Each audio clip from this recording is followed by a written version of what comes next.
A 20-year-old ruler stands on the border of Europe, looking eastward toward lands unknown to his people. In just 13 years, he would create the largest empire the ancient world had ever seen, stretching from Greece to India and covering more than 5 million square kilometers. His name was Alexander, and when he died at 33, he had never lost a single battle. But here's what will shock you. The secret to his unprecedented success wasn't just military genius or royal blood. It was something far more extraordinary. And in this video, you'll understand exactly how a young man reshaped civilization itself. Before we dive into this epic journey, I want to extend a quick invitation. If you're new to the channel and want to see more content like this, subscribe now and leave a like to help the channel grow and continue bringing you more quality content. Now, back to the story. The year is 336 before Christ. In the marble halls of Pella, capital of Macedonia, a 20-year-old prince receives news that will change his life forever. His father, King Philip II, lies dead, assassinated by his own bodyguard during what should have been a celebration. The kingdom trembles on the brink of chaos. Greek city-states prepare to rebel. Persian spies whisper of opportunity. Neighboring tribes sharpen their weapons, sensing weakness. Most 20-year-olds would crumble under such pressure. Most would seek advisors, delay decisions, perhaps even flee. But Alexander was not most young men. As he stood before the assembly of Macedonia, accepting the crown that still bore his father's blood, something burned in his eyes that hadn't been seen since the age of heroes. The same fire that had driven him to tame the untamable horse Bucephalus when he was just 12. The same intensity that made his tutor Aristotle declare him the most brilliant mind he had ever encountered. What the assembled nobles couldn't know, what the Greek rebels couldn't foresee, what even the mighty Persian Empire couldn't imagine, was that they weren't witnessing the coronation of just another Macedonian king. They were watching the birth of a legend who would carry Greek culture to the ends of the earth, create cities that bear his name to this day, and inspire conquerors for the next 2,000 years. The ancient world was about to meet a force of nature disguised as a young man. A warrior philosopher who quoted Homer while planning battles, who wept for fallen enemies while celebrating victory, who dreamed not of ruling Macedonia, but of uniting all humanity under one glorious vision. This is the story of how Alexander earned his title, the Great, before most people even learned their place in the world. But the path to greatness began long before that fateful day in 336 before Christ. To understand how Alexander conquered the world, we must first understand how the world shaped Alexander.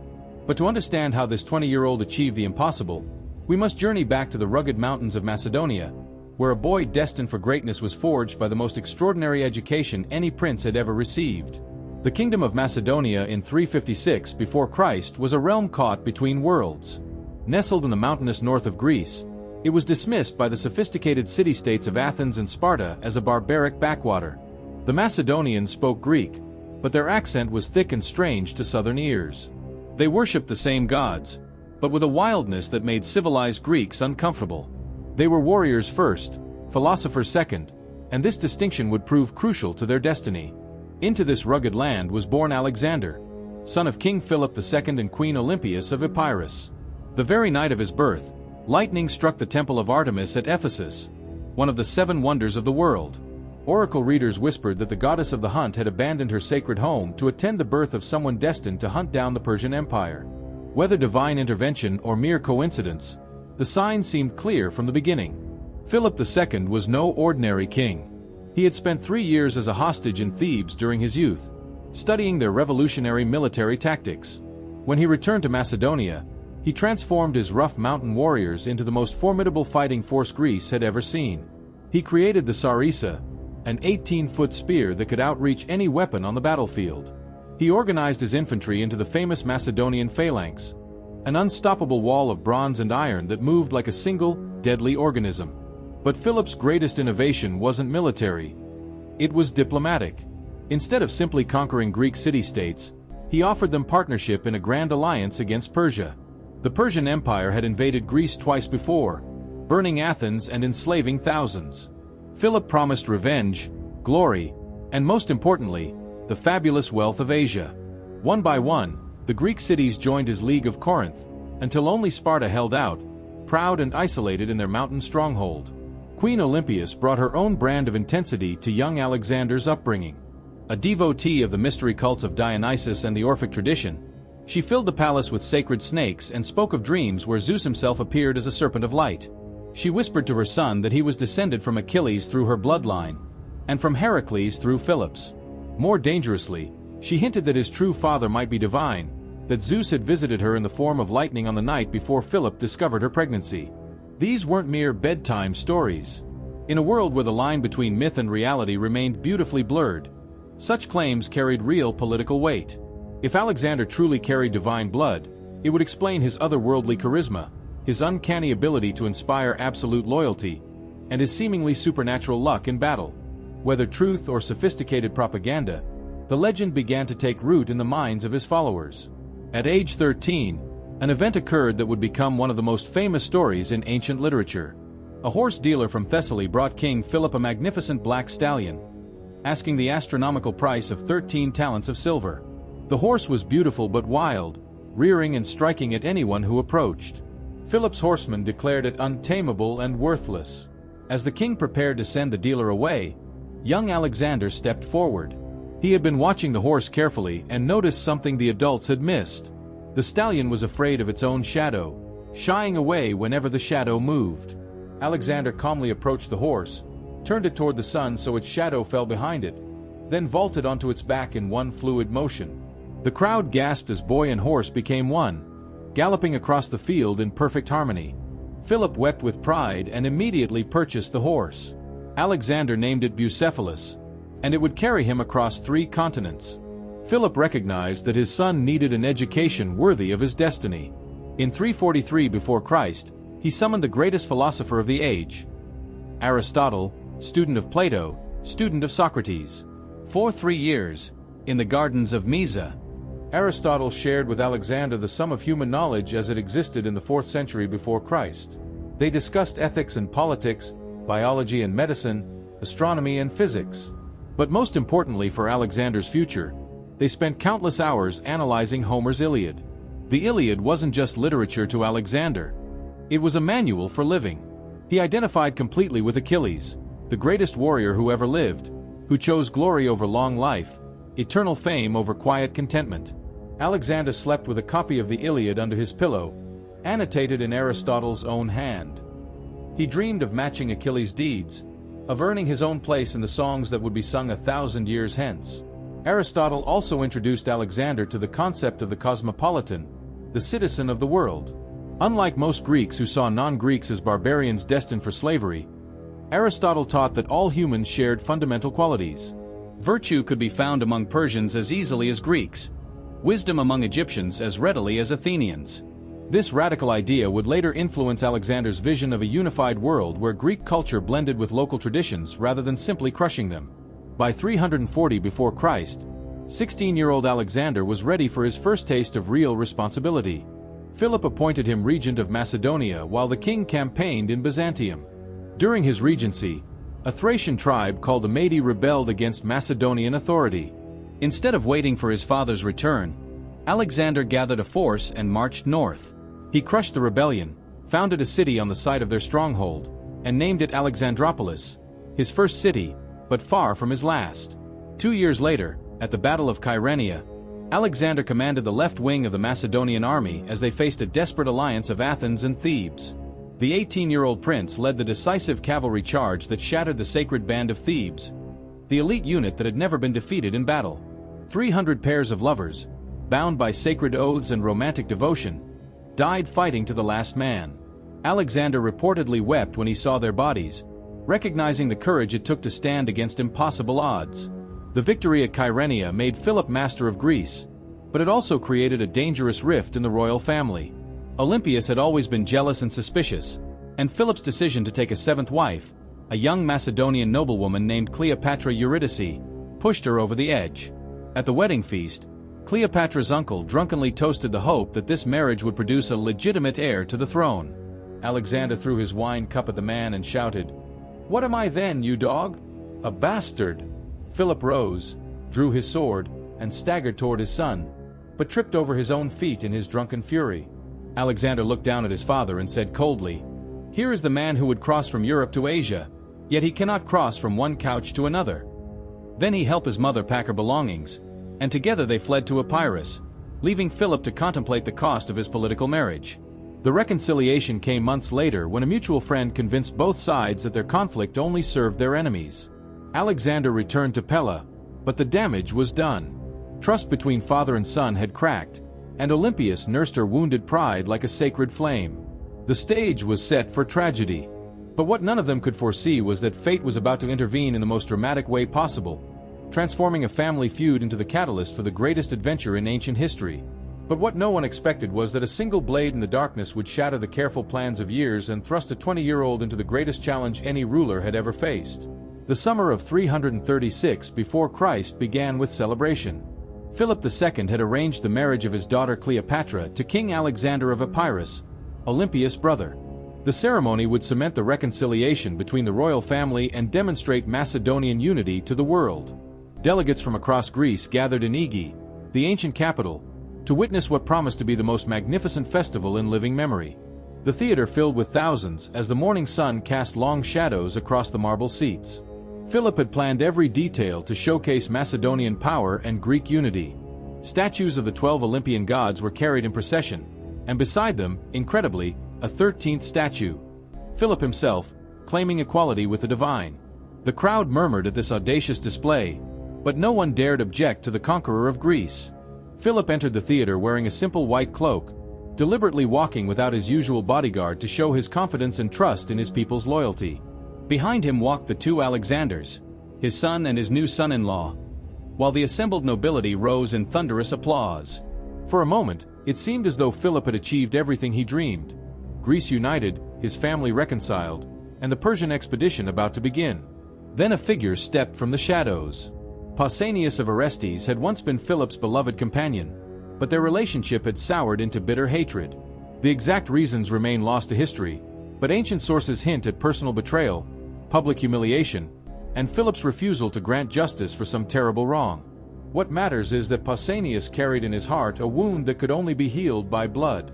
As Philip waved to the crowd, Pausanias struck. The dagger found its mark between the ribs, piercing the king's heart. Philip collapsed without a word, his white cloak turning crimson as his life flowed onto the ancient stones. The theater erupted in chaos. Some spectators screamed and fled, others stood paralyzed by shock, and a few quick-thinking guards pursued Pausanias as he sprinted toward horses waiting outside the city walls. The assassin almost escaped. He reached his horse and had one foot in the stirrup when he tripped over a vine root. The pursuing guards cut him down instantly, their swords ending any chance of discovering whether he acted alone or as part of a broader conspiracy. In the space of heartbeats, both the king and his killer lay dead, leaving Macedonia without clear leadership at the most dangerous moment in its history. 20-year-old Alexander found himself standing over his father's corpse while the Greek world held its breath. Word of Philip's death would soon reach Athens, where Demosthenes would dance in the streets and declare that the Macedonian threat had died with its king. It would reach Thebes, where rebels would sharpen their weapons and plan their revenge for Kyrenia. It would reach the Persian court, where King Darius III would smile and begin preparing to crush any Greek invasion before it could begin. But first, Alexander had to survive the night. The hours that followed Philip's assassination revealed the true measure of Alexander's character. While others panicked or plotted, he moved with the cold precision of a master strategist. He immediately secured the loyalty of the royal guards by promoting their commanders and doubling their pay. He sent swift messengers to key military units throughout Macedonia, ensuring their continued allegiance with a combination of threats and promises. Most crucially, he arranged for the swift elimination of potential rivals to the throne, including Cleopatra Eurydice and her infant son. The Assembly of Macedonia met within days to confirm the succession. Some nobles whispered that Alexander was too young, too inexperienced, too much like his volatile mother. But when the 20-year-old prince stood before them, something in his presence silenced all opposition. Perhaps it was the way he carried himself, with the fluid grace of a natural athlete and the burning intensity of a true believer. Perhaps it was his voice, trained by the best teachers to carry authority and conviction. Or perhaps it was simply the recognition that in this moment of crisis, Macedonia needed not a politician but a force of nature. Alexander's first words as king established the tone for everything that would follow. Nothing has changed except the name of the king. He would honor all of Philip's agreements, continue all of Philip's policies, and most importantly, proceed with the invasion of Persia exactly as planned. The assembled nobles burst into applause, but Alexander wasn't finished. He announced that the expedition would begin not in months or years, but immediately. The Persian Empire would learn that Philip's death had made them not safer, but infinitely more vulnerable. But first, the new king had to remind Greece why they had submitted to Macedonia in the first place. News of Alexander's determination reached the southern cities faster than anyone expected, and their response was exactly what he had anticipated. Athens voted to honor Pausanias as a tyrannicide and hero. Thebes expelled the Macedonian garrison and began fortifying their walls. Sparta, which had never acknowledged Macedonian supremacy, prepared to reclaim its traditional dominance. The League of Corinth, so carefully constructed by Philip, seemed ready to collapse before Alexander had even consolidated his own throne. Alexander's response was swift and devastating. Instead of sending letters or ambassadors, he marched south with 30,000 men, moving at a pace that left his enemies gasping. The Macedonian army covered the 300 miles from Pella to Thermopylae in just 2 weeks, appearing before the assembled Greek forces like an avenging angel. The speed of the march alone demonstrated that this was no ordinary 20-year-old king, but a military genius who understood that in warfare, time was often more valuable than numbers. At Thermopylae, the narrow pass where 300 Spartans had once held off the entire Persian army, Alexander paused to let the symbolism sink in. He was following the same road that Xerxes had taken 150 years earlier, but in reverse. Where the Persian king had come as a foreign invader, Alexander came as the champion of Greek unity and vengeance. The message was unmistakable. The roles had reversed, and now it was time for Greeks to march against Persia. The show of force worked perfectly. One by one, the rebellious cities sent ambassadors to submit. Athens, so recently defiant, voted to crown Alexander with a golden wreath and grant him the same honors they had given his father.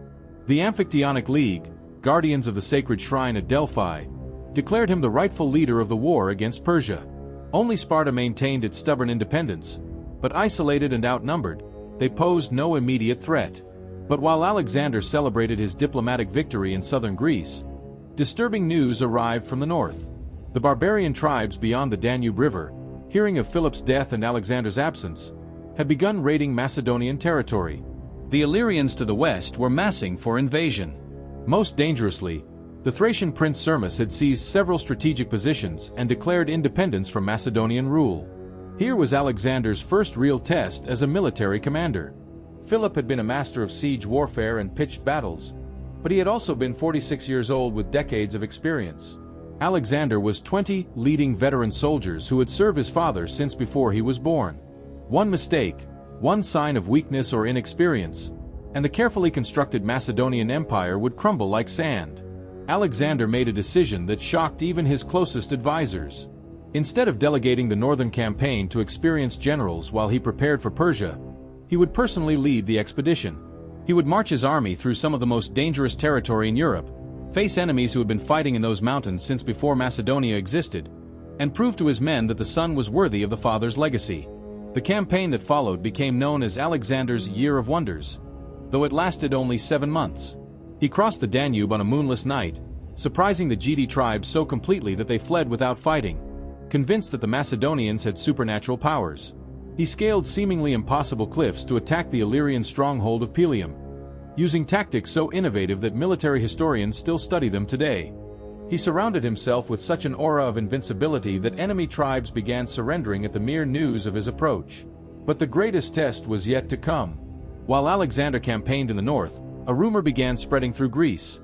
The young king was dead, killed in a skirmish with barbarian warriors on the banks of the Danube.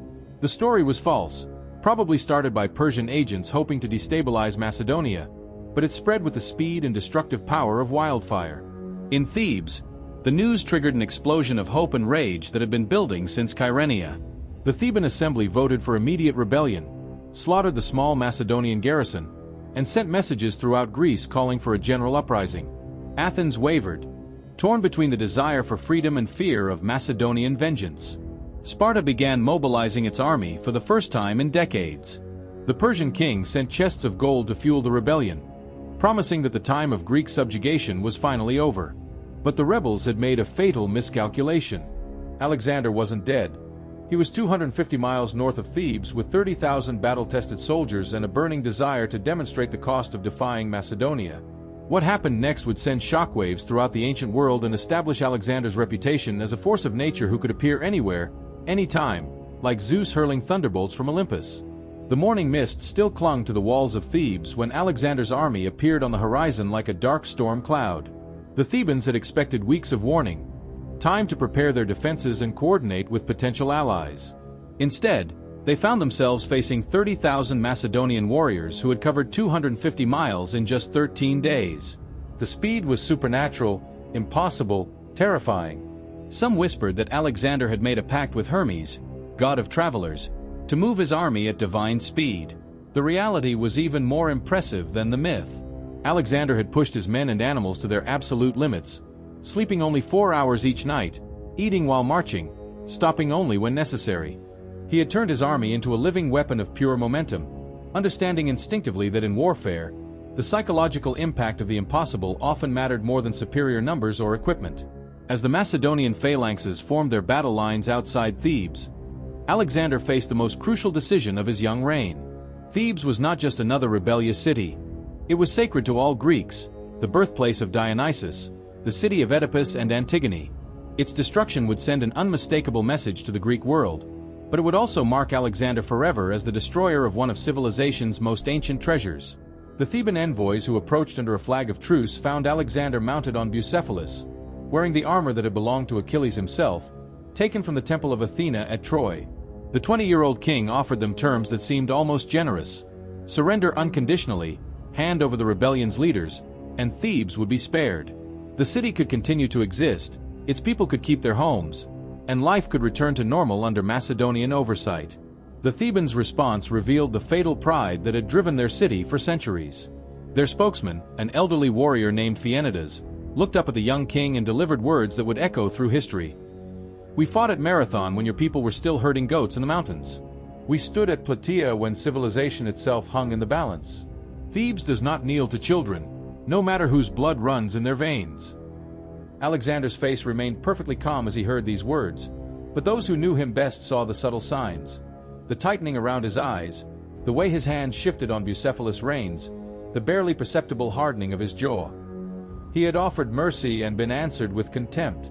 The boy who had wept over the sacred band at Kyrenia was about to become the man who would reshape the world through calculated ruthlessness. The siege of Thebes lasted exactly 1 day. Alexander's assault began at dawn with a precision that left military historians in awe for the next 2 millennia. While his infantry engaged the main Theban force at the primary gate, elite Macedonian units scaled the walls at 3 different points using techniques learned during the northern campaign.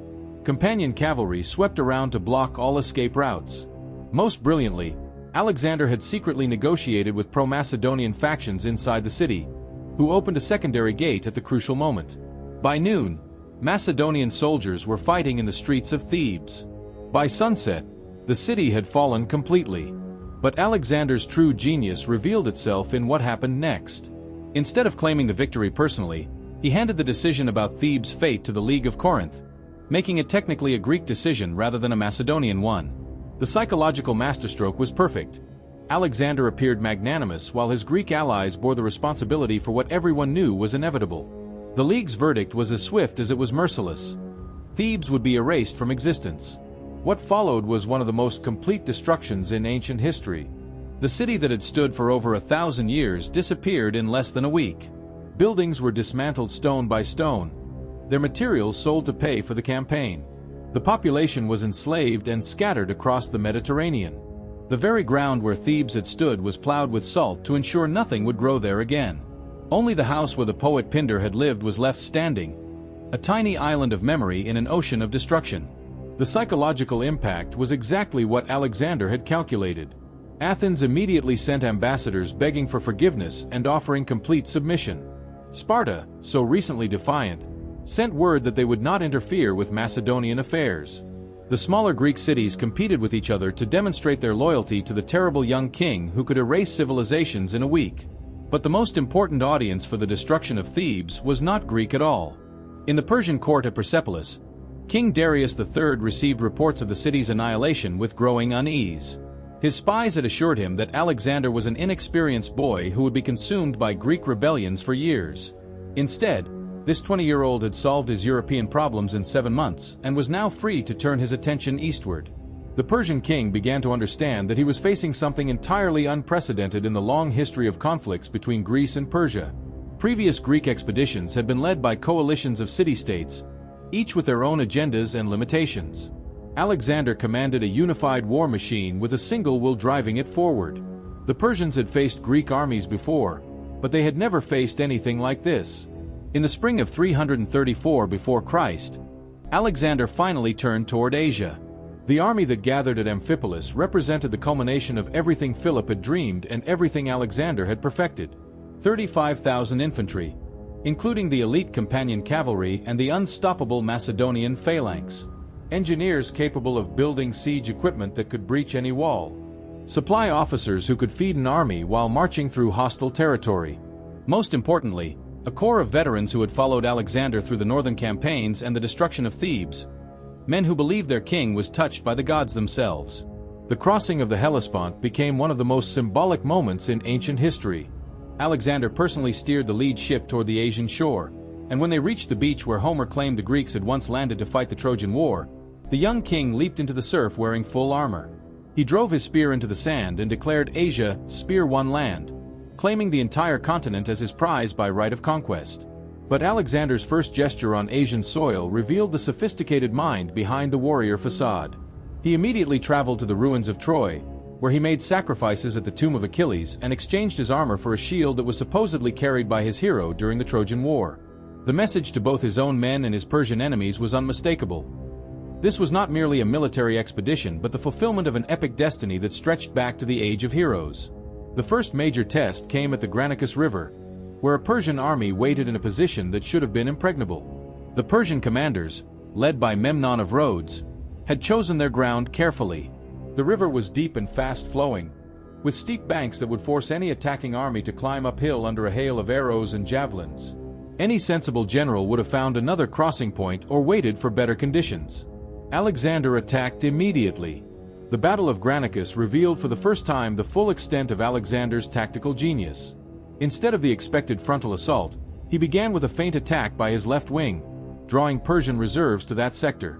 Then, while the enemy was focused on the obvious threat, Alexander led his companion cavalry in a devastating charge across the river at the weakest point in the Persian line. The psychological impact was tremendous. Enemy soldiers saw their supposedly invincible position crumbling and their carefully planned defense dissolving into chaos. More importantly, Alexander fought in the front rank alongside his men, taking personal risks that would have horrified any normal king. A Persian nobleman's sword stroke split his helmet and nearly took his head. Another enemy warrior had raised his weapon for a killing blow when Clitus the Black, Alexander's foster brother, severed the man's arm with a single sword stroke. The young king emerged from the battle wounded but victorious, and his men had witnessed something that would define the rest of the campaign. Alexander would never ask them to face dangers he wouldn't face himself. The aftermath of Granicus demonstrated another crucial aspect of Alexander's genius: his understanding of propaganda and political warfare. Instead of simply looting the defeated Persian army, he sent 300 captured suits of Persian armor to Athens with an inscription reading, "Alexander, son of Philip, and the Greeks accept the Spartans, from the barbarians who dwell in Asia." The message was perfect. Alexander was fighting not for Macedonia alone, but for all Greeks against their ancient enemies. But the real revolution in Alexander's approach became clear in how he treated the conquered Persian territories. Previous Greek expeditions had focused on raiding and retreating with as much loot as possible. Alexander came to stay, to rule, to transform. He kept Persian administrators in their positions if they proved competent and loyal. He adopted Persian court customs when they served his purposes. Most radically, he began recruiting Persian soldiers into his own army, creating a truly integrated force that drew strength from multiple cultures. This was the secret that would allow a 20-year-old from Macedonia to conquer the largest empire in history. Alexander understood that true conquest wasn't just about defeating armies, but about creating something new and better than what existed before. He wasn't just destroying the Persian Empire. He was building a greater one that would blend the best of Greek, Persian, Egyptian, and eventually Indian civilizations into something the world had never seen. As news of victory at Granicus spread throughout Asia Minor, city after city opened its gates without resistance. The young king who had terrified Greece with the destruction of Thebes now offered Asian cities something they had never experienced under Persian rule: prosperity, security, and the chance to be part of a grand adventure that would carry Greek culture to the ends of the earth. But the conquest of Asia Minor was just the beginning of a journey that would take Alexander and his men across 2 continents, through battles that seemed impossible and victories that defied belief, creating a legacy that would inspire and terrify rulers for the next 2,000 years. The secret to Alexander's unprecedented success wasn't just his military genius, though he never lost a battle in 13 years of constant warfare. It wasn't just his charismatic leadership, though grown men would weep at his speeches and follow him to the ends of the earth. It wasn't even his divine confidence, though he convinced himself and others that he was the son of Zeus. The real secret was something far more revolutionary. Alexander understood that conquest without integration was meaningless. The true empire required not just defeating enemies but transforming them into allies. While other conquerors throughout history would rule through fear and separation, Alexander created something entirely new. He married Persian nobility, adopted local customs, and built cities that became centers of learning and culture. Alexandria in Egypt became the intellectual capital of the ancient world, its library preserving knowledge that would have been lost forever. Bucephalus in India honored his beloved horse while establishing Greek culture in the furthest reaches of the known world. Each conquest became not an ending, but a beginning.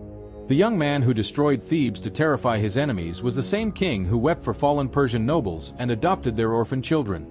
The warrior who led cavalry charges across impossible rivers was also the philosopher who carried Aristotle's teachings to the banks of the Indus. The Macedonian who claimed divine ancestry was humble enough to learn from Egyptian priests, Persian magi, and Indian sages. This complexity, this ability to be simultaneously ruthless and compassionate, destructive and creative, made Alexander not just a great conqueror but a transformative force in human history. By the time Alexander died in Babylon at 33, he had created an empire that stretched from the Adriatic Sea to the Himalayas, covering over 2 million square miles and encompassing dozens of cultures, languages, and traditions. But more importantly, he had planted seeds of Greek culture, philosophy, and learning that would flourish for centuries. The Hellenistic civilization that emerged from his conquests influenced Roman law, Christian theology, Islamic scholarship, and Renaissance art. The cities he founded became centers of trade and learning that connected East and West in ways that had never existed before. The mathematical principles of Euclid, the astronomical observations of Hipparchus, the medical theories of Galen, the philosophical schools of Stoicism and Epicureanism, all of these intellectual achievements emerged from the cultural fusion that Alexander made possible. When Roman legions later marched through the same territories, they found not barbarian tribes but sophisticated cities with theaters, libraries, and schools teaching Greek literature alongside local traditions. Perhaps most remarkably, Alexander achieved all of this before most people today have even figured out their career path. At an age when modern young adults are finishing college and wondering what to do with their lives, Alexander had already reshaped civilization itself. His story reminds us that greatness doesn't wait for the perfect moment or the ideal circumstances. It seizes whatever opportunities exist and transforms them into something extraordinary. The teenage prince who tamed Bucephalus became the 20-year-old king who destroyed Thebes, who then became the 22-year-old conqueror who defeated the Persian Empire, who finally became the 30-year-old pharaoh god-king who dreamed of uniting all humanity under one rule. Each phase built upon the last, but each also required him to become someone new, to grow beyond what he had been before. Alexander's legacy challenges our modern assumptions about age, experience, and wisdom. We live in a world that often tells young people to wait their turn, to gain experience before attempting anything significant, to respect the established order before trying to change it. Alexander's story suggests a different path, that youth combined with vision, courage, and relentless determination can accomplish what seasoned adults consider impossible. The boy who stood at the edge of Europe gazing toward Asia didn't just conquer the world. He expanded what it meant to be human.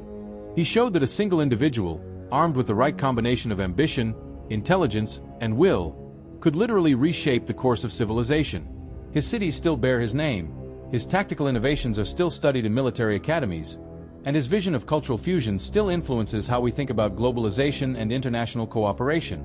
Stories like Alexander's remind us that history is not a distant academic subject, but a living force that continues to shape our world today, and that the most extraordinary achievements often come from those bold enough to attempt the impossible when everyone else says they're too young, too inexperienced, or too ambitious to succeed. If you made it this far and aren't subscribed yet, subscribe now, leave a like, and share in the comments what you think was Alexander's most impressive achievement.